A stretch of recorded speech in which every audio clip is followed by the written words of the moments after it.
Hello, you wonderful people, and welcome to another episode of Untitled Reviews. This being a show where I talk about TV shows that are dramas. For today's episode, I'm going to talk about Family Law Season 2, Episode 7. A lot of really interesting things went down in this episode, so let's break it down. Well, first and foremost, the main case that Abby and Daniel are working on this episode involves Drew, who is a 40-year-old living with his parents. He's living in the basement. He's not paying rent. He's trying to aim for being like, he wants to make a documentary, he wants to sell it, make a whole bunch of money. Obviously, his dream is like to buy this big mansion house so that he could support his parents, give them everything that they want and, give them their own space and stuff like that, which, obviously is very sweet. It is that situation. And even, Lucy touches on it. There are cultural situations where it's like your parents moving in and living with you. That can be a cultural thing in some cases, living with your parents in that regard. But yeah, it seems so interesting because it's like, okay, they're kind of financially supporting him in many capacities. And then the fact is that, they want him to finally move out now. But for him, it's like they said I could at least stay until I finish my documentary, but he's been working on it the past 7 years, which it seems like he has skills with it. I mean, he loves the filming stuff, but he loves editing it the most. I think being able to kind of craft kind of a story through editing and stuff. He's like, oh, it's a story about nature and the human condition and stuff like that.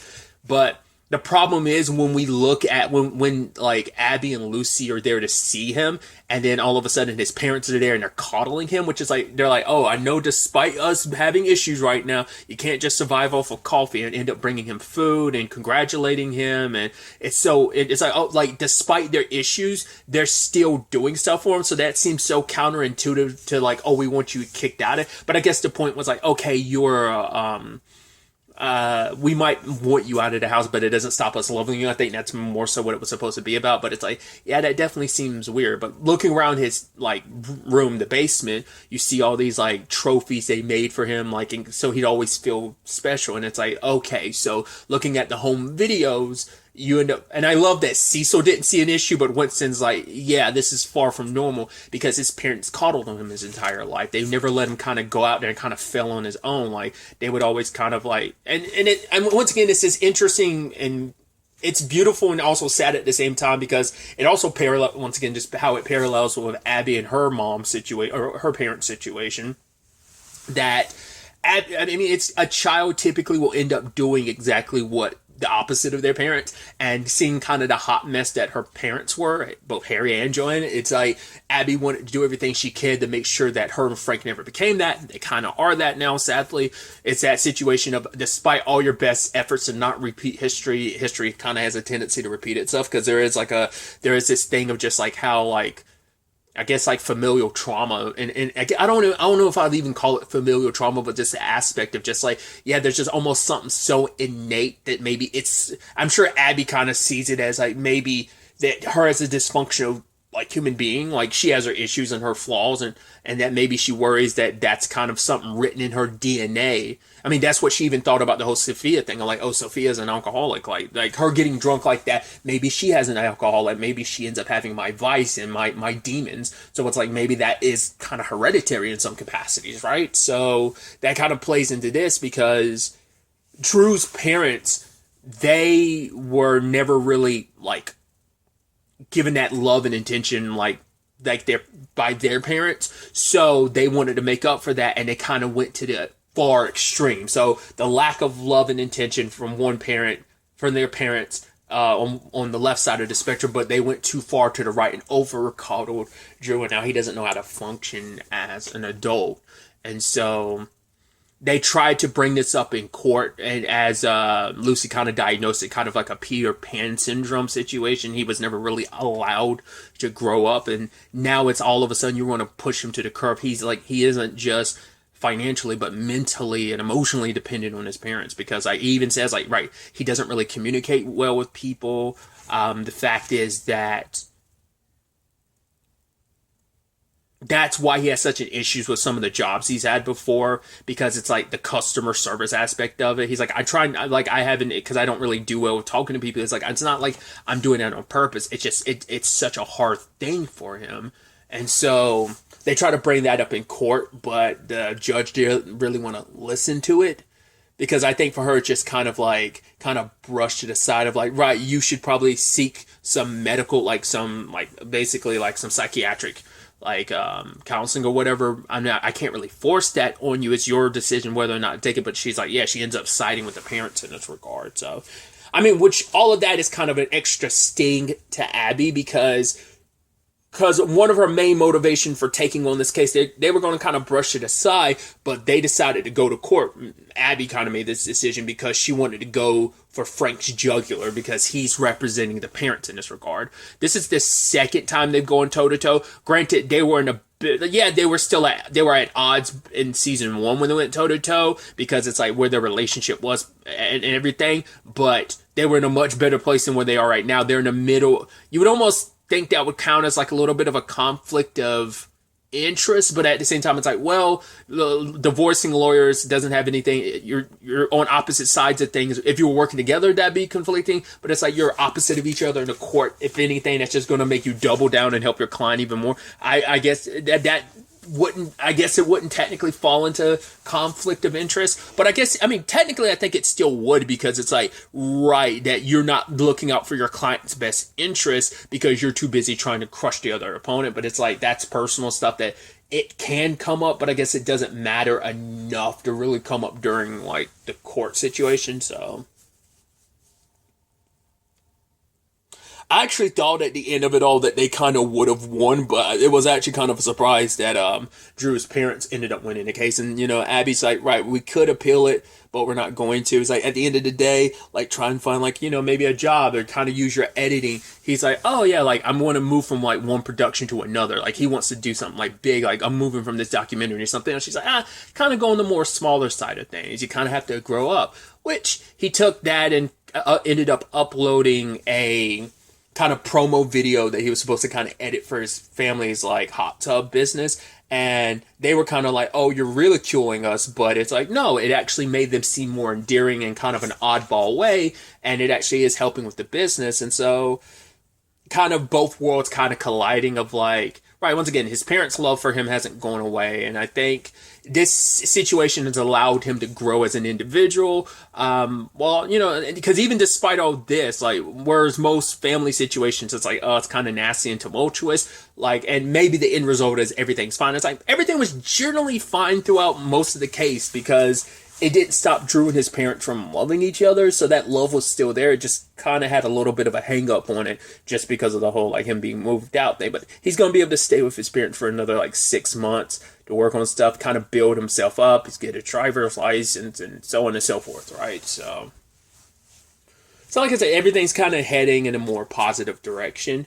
Obviously, it's that interesting comparison where I thought it was so interesting that Abby is able to talk to Sophia. Sophia's willing to talk to Abby because I think she doesn't have as much of an issue. Because it's like, I don't know if Nico was aware of everything that was going on at that time about Sophia getting drunk and everything. I think Sophia kind of probably takes a lot of that onus on herself of like, yeah, mom shouldn't be the one that kind of ends up taking a lot of that brunt. Like, the fact is she's willing to talk to her mom, but Nico isn't. Like, he was still holding a grudge against her, sadly. Once again, they're kids and it's understandable, but I'm also just kind of like, you kind of went out of your way to make it seem like to your mom that you were asleep. You did cover it up like, oh, they didn't even know what was going on. It's like, we made kind of a point to make it so they wouldn't know you were going, right? You're like, oh, you shouldn't see you should have known I would have done something like that. It never would have crossed her mind for you doing something like that. Because, once again, Nico's like the less rebellious of the two. And when she thought he actually called her, she got excited, but it turns out he's like, oh, I'm sorry, I just butt dialed you. The fact is he even responded at all, but I guess it's like, right, if I don't respond, you're just going to keep bugging me, which is kind of sad. But I do like that Abby didn't have to kind of go through the brunt of that alone. She ended up having Aiden by her side, but she didn't tell him that she's an alcoholic. They went to like a wine place or whatever, and he's getting alcohol, and he's like, oh, and he's trying to learn more about her, but she's afraid. I mean, it's understandable. It's like, it's a first date, and this is your first time being out in the dating world since you and Frank got together, so that you've been together for a while. Plus, you don't want to trauma dump all of your stuff on him, which she kind of does, but it's like, it's that awkward thing of like, he's asking these things of like, oh, where do you live? And she's like, I live had to pause because I was like, don't want to admit I'm living with my mom.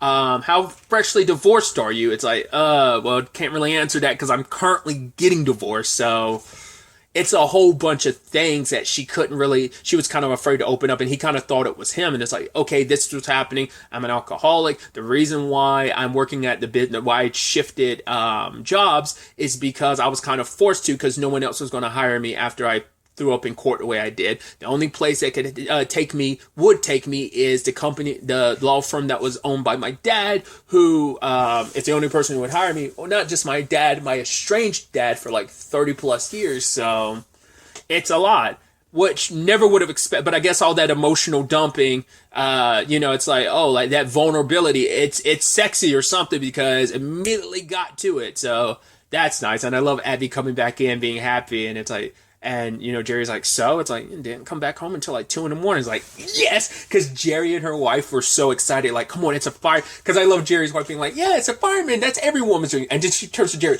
not mine though. But even Jerry's like, come on, fireman. It's like, he's a fireman. Like, both Jerry and her wife were like about that. So understandable. Once again, I equate like the fireman fantasy to like the male equivalency being, once again, like the school teacher or sexy librarian cliche for dudes. It's the same thing. So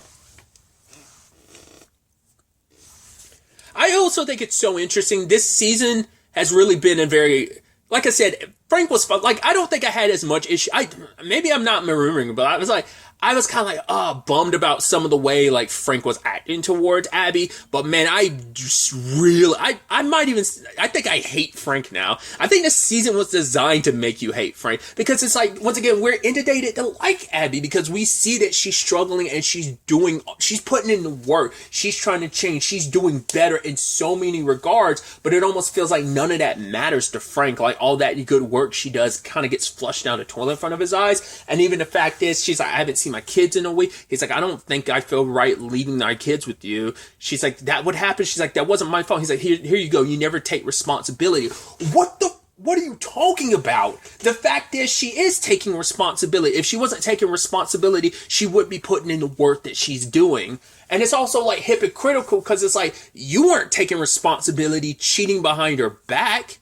But I guess in his mind, it's like, I confessed, like, I admitted about the affair and everything, yada, yada, yada. It doesn't make it any better. Like the thing is, it's a hierarchy, not hierarchy, but it's just kind of like a, my sins don't outweigh hers. She has so many things in her corner when in actuality, I have so little in mine. It's like, yeah, I have this affair and blah, blah, blah, blah. But this is Abby's. Once again, like, he brought up everything to that psychologist or whatever, the person they refer to as the toad, like her, like, all this dirt, like, Frank's had loaded in the chamber ready to fire. Like, and even during their therapy session, even the therapist had to kind of call him out because what did he do? Like, he kept, like, dumping all these things at like, and he was so happy because he felt like, oh, like, she's on my side, and not realizing what it was doing. Like, I feel like he has blinders on of just kind of like how much of a dick he is, how vindictive he seems like it. He does not come off good at all in this situation. Like, I mean, Abby's Abby, so like, I expect a little dickishness from her, but it's like, and we're fine with her dickishness because her dickishness is part of her charm. Once again, nothing against the actor. You're playing the role that you're playing. And once again, I say it every time when I bring up my hashtag I hate Frank of it all. It's like, I think it's just, I'm super biased against Frank because I'm like, no, Abby's in a right here. Like, yeah, she fumbles here and there, but she's allowed to fumble. But it's because of her past mistakes she's not allowed to. It's like, oh, you've made too many mistakes in the past, so any stumbles you make now while you are growing and trying to be a better person, not even trying, succeeding in being a better person and continuing to grow and change and get better with every day, it just feels like it amounts to nothing. Like, it's not good enough in Frank's eyes, And I do, like, I kind of went in on a little bit on Joanne, but, like, the next episode, she was like, this is all my fault. But Abby was like, no, it's not, Mom. And the fact is that she's avoiding the therapist because it's like, this is kind of all on her. She feels like, so, like, it's like, how should I handle this situation? She was even asking Lucy, like, tell me exactly what I should say. It's like, no, you should, if it sounds like you're being coached, that's going to do more harm than good. So Joanne's like, I'm just do what I do best. avoidance. So she just avoided the lady the entire time. Because she was like, oh, just be yourself. And it's like, that didn't work out too much for Abby. Because if Abby wasn't able to keep her cool under that situation, what hope is there for me? Because I guess in Joanne's mind, it's kind of like, Abby is like the better version of me, you know? So it's kind of like, and if Abby's the better version of me and she couldn't keep her cool, I sure as hell won't. Because she does, the lady does end up interviewing everyone else. She sits down with Harry, which Harry does everything he can to be like, oh, Abby's a great mother. It's like, well, how many times have you been around her? It's like, her while she was parenting. And he was like, a number of times. She's like, well, give me a specific number. He's like, I didn't keep count. It's like, she made sure to note that, and Harry's probably thinking to himself, did I do more harm than good? Because he tried to praise Abby's, where you see Daniel kind of struggling, not like he's struggling, but he's trying not to lie. And so it's like, oh, have you ever witnessed her, like, worried that she was on drugs or alcohol? And he was like, I never had any concrete evidence to support that. And he's like, come on, Abby, you should be thanking me. It's like, the clear answer should have been, no, I've never crossed my mind, you know, but I guess there were points where it crossed his mind, so he didn't want to lie in that regard. But it's like, come on, like, you and your sister have your issues. And he even made a point of like, no, I have your back. But he also threw that in her face when she was poking fun of him about the whole Clara situation. There was even a situation where the therapist, psychologist lady ended up sitting down with Lucy, which that was really interesting, where Lucy was kind of like, yeah, we both know that a lot of this, like, because she's like asking these very specific questions, and it's kind of, Lucy was like, yeah, like, it does, like, you know, you wouldn't try and like weaponize or demonize Abby because of her her condition of being an alcoholic. And she's like, no, they're drawn for a specific reason. Because Lucy's like, yeah, but we both know it's kind of a formality that even through all that you've looked up and all that you've done, we both know that even bare minimum of good enough, Abby already passes that. So it does feel like you're kind of going a little above and beyond. And Lucy was kind of making a point of like, which I thought was really sweet, her sticking up for her sister like that. Like, I see what you're doing. Like, you don't have to go this above and beyond. And like, like, she's already crossed the bar of good enough, but for whatever reason, that's not enough. You know, it's like, I don't know. I think maybe she is someone that's like, no, I am legitimately trying to do what is best in this situation, which means kind of being very thorough with my job. But it's just like, I don't know, like her responses to people just being like, oh, all smiles. It feels so sinister and like, oh, you're trying to pretend like, oh, like, you know, that, like, the smiles feel so fake to me.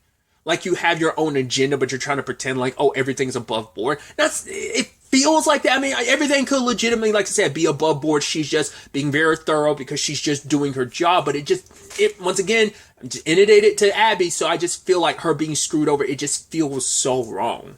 In it, you know? And then finally she sits down with Joanne, and it's just kind of like, yeah, Abby's like a great mom. It's like, oh, what kind of effect did your divorce have? Oh, no, Abby was fine. You know, not being around her dad. I even love Harry correcting her. It's like, oh, you were out of her life for like 35 years. He's like, no, 33 years. But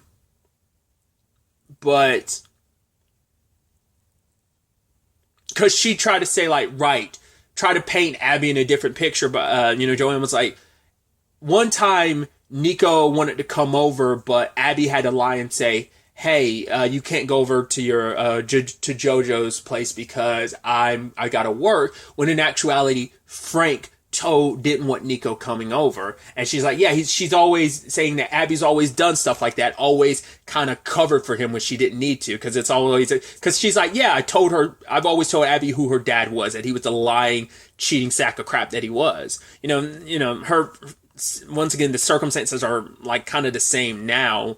But that's why those exact situation is why Abby didn't want things to be where they are. She did everything she could to make sure things never turned out like they did between like Joanne and Harry. But the thing is, in that moment, it kind of put things in perspective for Joanne when she was like, I guess Abby did that because she didn't want the children to feel like they had to choose between. Feel like they had to choose between Frank and Abby.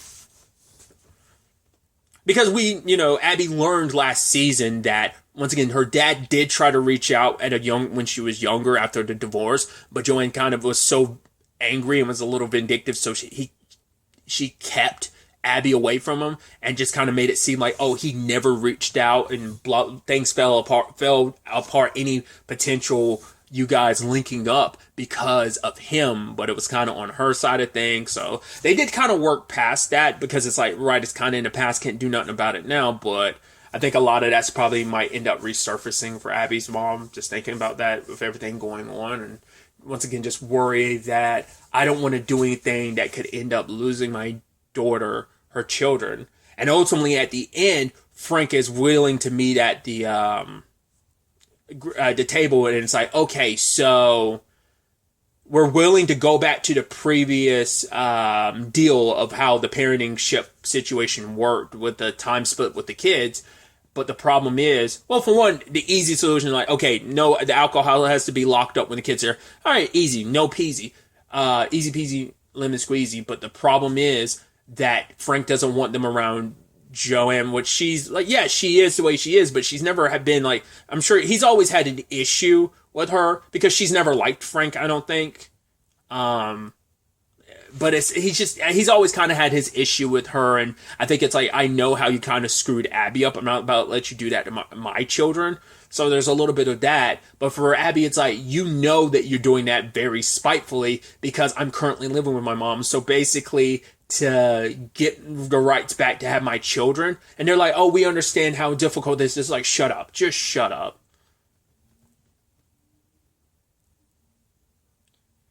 Once again, it's so, because just seeing Erica Sarah playing this character versus her character of Jean and Nancy Drew, which, I mean, they're kind of in the same boat, like, you know, work-wise. Just so funny, just think when you actually think about it, like, oh yeah, because it's like, well, let's not forget she was a deputy in Eureka. Now, like, she's a lawyer in two different shows. It's funny, like, you have some, like, law enforcement type of job. You have some job related to law in some capacity, like 3 of your characters. I'm sure maybe there have been others as well, but those are the ones that kind of immediately jumped to my mind.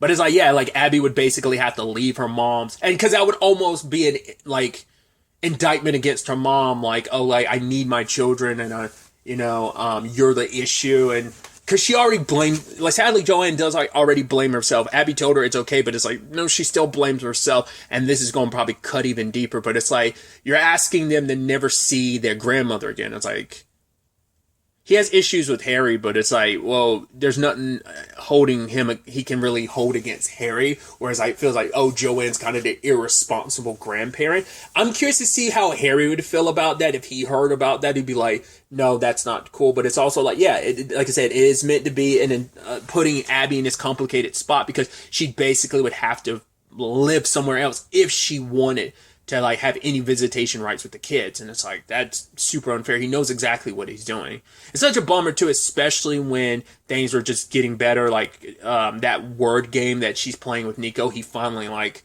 makes a move. And so just little by little, it's kind of like that situation starting to thaw out. We also get the continued friction between Harry and Daniel in this episode, where Daniel is, well, because of the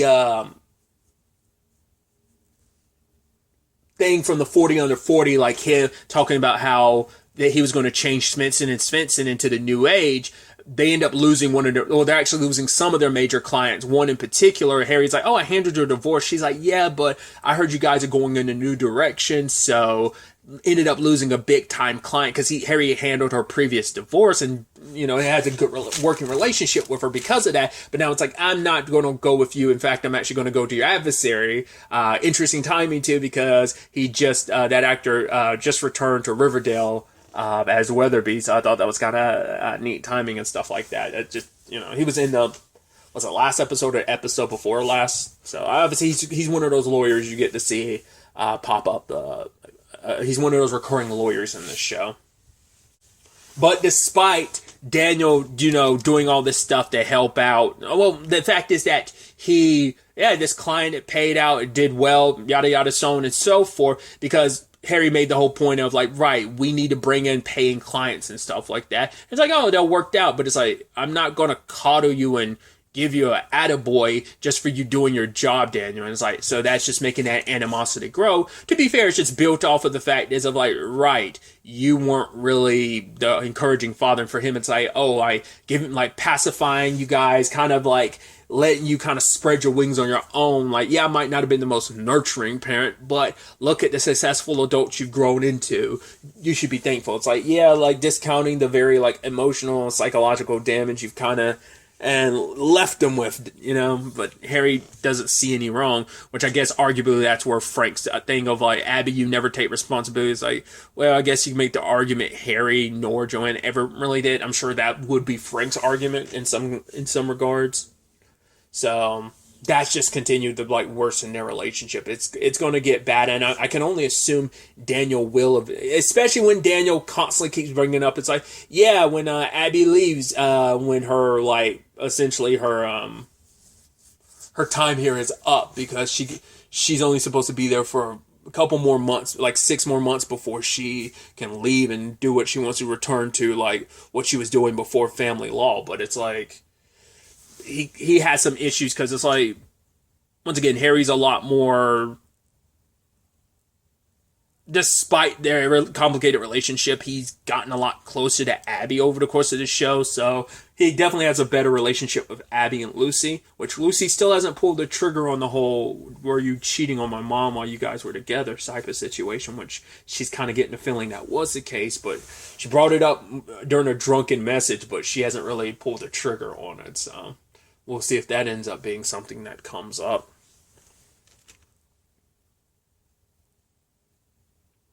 I'd actually completely forgot to talk about like pick up with the Aiden situation. I hope Aiden continues to be a good guy. I hope we don't get like rope-a-doped and it's like, nope, he's actually a shitty person. It's like, he seems like a legitimate good guy trying to help out Abby. Because even Jerry was like, yo, you told him everything, and he doesn't seem like the type to scare away too easily if he's still here. And Abby's like, yeah, but it's probably going to be a one and done. But it's like, oh, he sent me a message. He wants to take a walk on the beach. And when she was kind of stressed out about the kids, what did he do? He like grabbed her up and swung her around. She's just like, because she was like, oh, I'm so tired. He's like, I can help with that. So, because she thought like, oh, sexy time isn't really going to help in this regard, and just like swung her around. It's really cute, and I'm like, I think know for a fact that it's what Abby needs right now.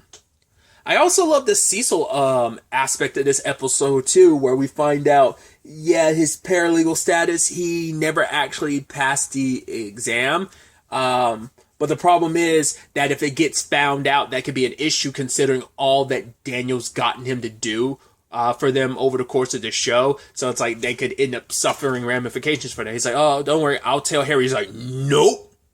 How about we just keep this between you, me, and Jerry, which they end up involving Winston as well, which Winston ends up helping because it's like, Cecil's really good at what he does. He has all the knowledge. The problem is that he just isn't really good at taking tests, which I get that. I'm not good at taking tests. I can maintain the information, but it's like when you get to the test, it's just kind of like your brain kind of goes on the fritz. To be fair, I haven't had to take like a legitimate like academic related test in that capacity in over a decade.